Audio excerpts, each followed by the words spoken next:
I'm back, and you're back. Welcome. My name is Matt, and this is part 2 of the Viking Scabbard tutorial, where I'm making not one, but 2 scabbards. The scabbard for the reeve will go up on Etsy once it's all polished up, and I make a belt of some sort for it. The last thing you saw from part 1, I briefly mentioned that making a pattern using a scrap of chrome tanned leather will help to get the best fit, and it saves us a lot of time. Getting the fit absolutely perfect has been a challenge. And to be honest, I never come close. It can be especially difficult at the point or the tip because of that curve at the bottom of the scabbard, so I usually leave a few inches, maybe about 5 inches, without any holes, and I'll get to them eventually when I get down there. The other piece that I mentioned near the end of part 1 is the belt loop component. It's the main or perhaps most essential piece of your belt system for this particular scabbard. As I said before, it's okay to mimic other artisans and craftsmen. Some of my favorites are Todd of Todd's Workshop, Christian Fletcher, and DBK Scabbards, and there are many others who are noteworthy for their work, and you can find your favorites, and I think it's perfectly fine to be a copycat. There's nothing wrong with learning from the best. That's my secret. I stumble across beautiful work and I try to replicate it, or at least base my designs on others that I've seen and that I like. I freehanded this little guy out of pine as kind of practice.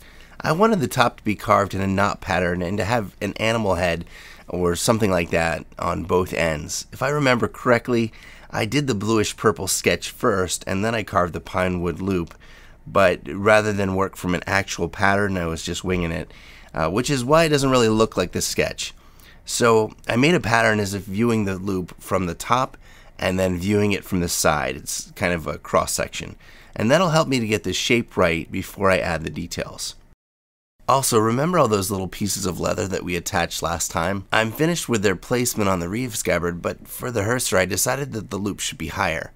So I'll reattach the leather pieces, making sure to put the top edge of the loop 6.5 centimeters from the throat or the top of the scabbard. For comparison, the reeve will be 14 centimeters. My first try has this enormous opening for the belt, and so another focus will be to try to get the look right. I'm not going to use pine. Pine is a soft wood, and in my opinion, it's not an ideal choice. I was hoping to find a scrap of cherry, and I went to a couple of local hardware stores, but I ended up selecting maple because I couldn't find any cherry, and I'll use that for the hearser and poplar wood for the reeve. Both of these boards are only 1 inch thick, so you really don't need much. If you have a scrap of wood from another project, chances are it could be enough. One of the advantages of doing 2 scabbards is that I can show you more than one choice for pretty much everything. I've decided to go super simple with a reeve and in terms of like the wooden loop, so I'm not even going to use a pattern for that one. I'm just going to keep in mind the size of the opening for the belt and the general shape. I've got to say again that having a bandsaw is a major advantage in my little workshop. Prior to getting this, I was using a handheld jigsaw for so many projects. Since the blade is stationary, you don't need to hold it with a hand, obviously, and there's a possibility of greater precision because you can keep both hands on the wood that you're cutting. It's still not the very best tool for intricate details or gradually sloping lines. For that, it would be nice if I had a scroll saw. But, you know, you use whatever's available, even if it's not the perfect tool. The belt can slip if you put too much pressure on it when trying to cut and turn the piece at the same time. So I often make perpendicular cuts to the actual cut I want to make, and it ends up pretty rough looking before sanding, but that's okay. As I sand, I have to constantly check for symmetry. Even with a medium grit belt, wood is removed so rapidly that it's possible to find that you've created a lopsided piece very quickly if you don't keep an eye out for that. Without a pattern, you just judge things by eye, checking to see how it's going to fit in that space between the leather embellishments on the scabbard. There needs to be a gap between the wooden loop and the pieces of leather that we've glued to the scabbard core because of the way that we'll mold the leather around those pieces. If there's not a gap, our loop isn't going to be able to fit down there snugly.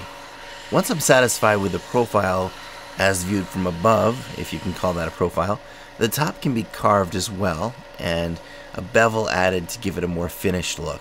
The way that we're going to attach this to the scabbard is with string, and so those areas need to be cut out next, along with the space underneath that will accommodate a fairly wide belt. So what do you think? Is it too plain and simple? Poplar is relatively easy to work with, so I could have carved something into it, and I'll still need to sand it and cover it with something. I'm not planning on leaving it bare wood. Maybe I should paint it. Compared to the pine one I did earlier, I don't know, I guess I kind of like the simplicity of this one. It's unadorned, kind of angular, not too refined though. The one that I make for the Herser scabbard is going to be the complete opposite. I hope. When I was first cutting out the rectangular piece of maple, I could tell immediately how the wood is so different.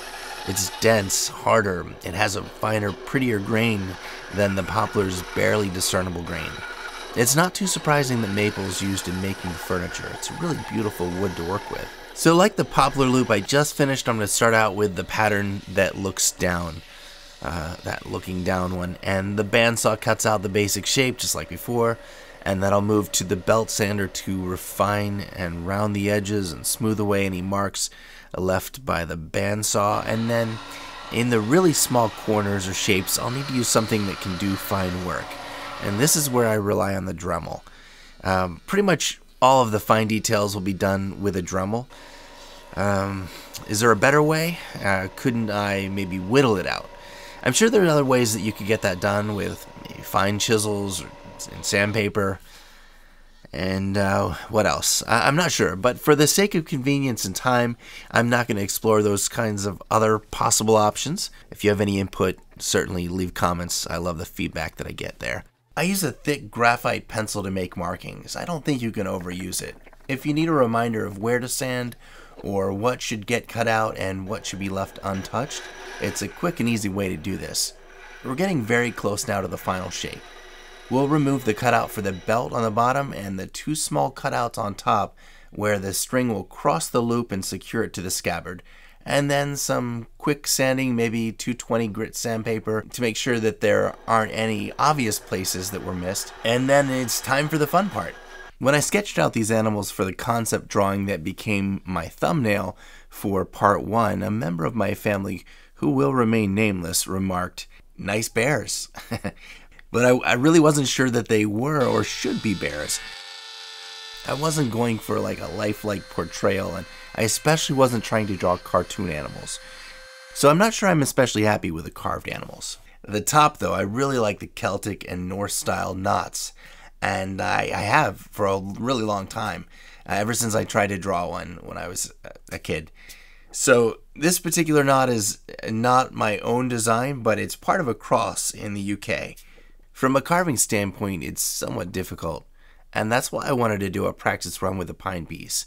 I wanted to see how hard it would be to clearly define the rope lines that we see here without crossing over them accidentally or drawing outside the lines. I started out by doing one side to kind of test the waters a little bit, and I was worried that if I couldn't define the lines it would be ugly and muddled, and then what are you supposed to do at that point?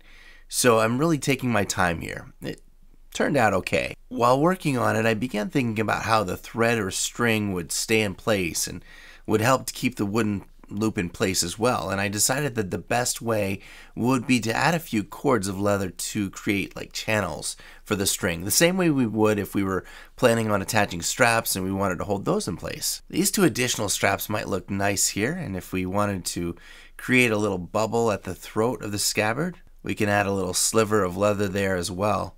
And we'll glue these pieces down. Meanwhile, I've covered the Reeve scabbard in the same way that I've covered all of my scabbards.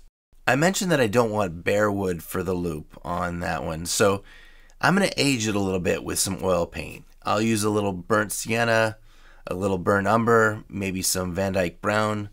We'll get all the crevices and deep spots filled with darker colors and then wipe off most of the excess. It'll give it a nice battle-worn look, or at a minimum, it should look like it wasn't made yesterday. The next thing is deciding what color to dye the leather. It should go well with the color of your belts and the color of any brass or bronze fittings, as well as your wooden loop. They should all work together and be complementary. And I really wanted to pick crimson or royal blue or even a shiny black, but my better judgment prevailed. Not often that happens, and I decided to go with a color called chocolate, and I was very surprised with its rich dark luster. I really like this color. We can set the scabbard aside for a while and let it dry. I decided against using the punch for holes and instead used an awl.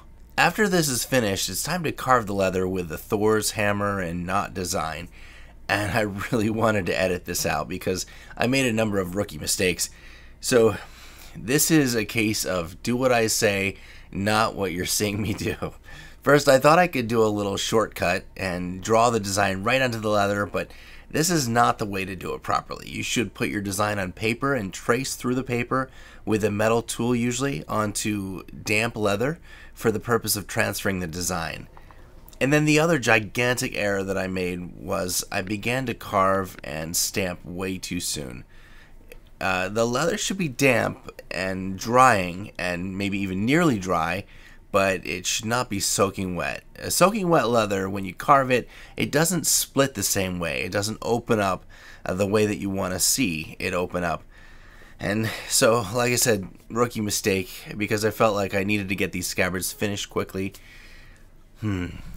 One nice thing here was that I was able to work the leather and it wasn't attached already to the scabbard. I really think that's the best approach and what I'll be doing in the future. The blue ink is, as you can see, not invisible, so I'm forced to use a dark dye, but if I use a dye as dark as the chocolate color, the design may be invisible. So after a quick test, I think light brown will be dark enough. It will lighten some as it dries completely. By now the Reeve Scabbard has had a couple of days to dry, so its color won't change. I have the same bronze shape for each of these. They came from VikingShield.com. The links are in the description for that.